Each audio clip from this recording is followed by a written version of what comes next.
pacientes dentro da ambulância, com um balão de oxigênio de lado, esperando atendimento, esperando uma vaga. Ela já está regulada, veio do interior, porque no interior também não tem condição de atender, já que não há um hospital com uma especialidade complicada, como é aqui o HGE, como é o Hospital Roberto de São José.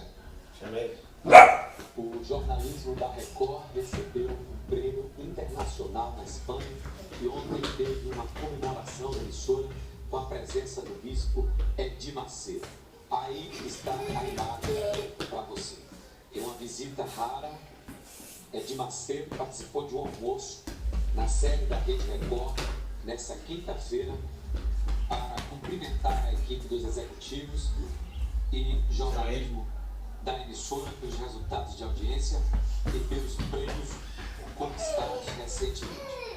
Em especial, o rei da Espanha, o mais importante para o jornalismo feito em línguas latinas, com a